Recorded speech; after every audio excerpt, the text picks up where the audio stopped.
大家好，我是娟子。天气越来越热了，就想吃点冰凉的。今天咱们来做雪糕吃。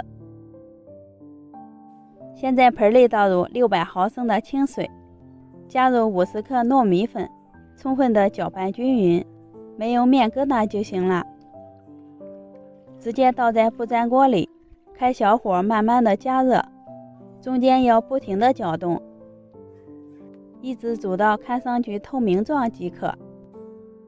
关火以后，倒入70克奶粉、50克白糖，再开小火给它加热，把奶粉完全给它搅化。像这种细腻粘稠的状态即可关火。把熬好的奶糊分别倒在2个碗里，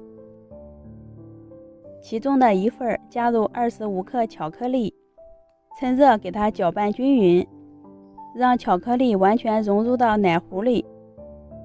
取2个模具放入雪糕木棍，倒入放凉的牛奶糊，和模具平起即可。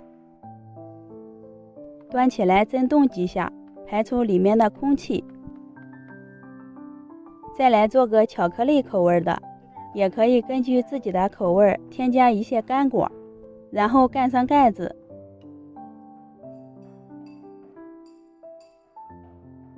在下面垫上纸板，好给它定型，放进冰箱里冷冻6个小时。冻好以后，提前拿出来2分钟回温，再把硅胶盖揭掉，脱模就行了。这个是小熊的造型，每个造型都很可爱呢。先来尝个巧克力口味的，真的很好吃哦，松软不硬，也没有冰渣。牛奶味的口感也很细腻光滑，入口即化。夏天来上一个，清热解暑，家里没有淡奶油也能做。喜欢的朋友可以试一下。我们下期见。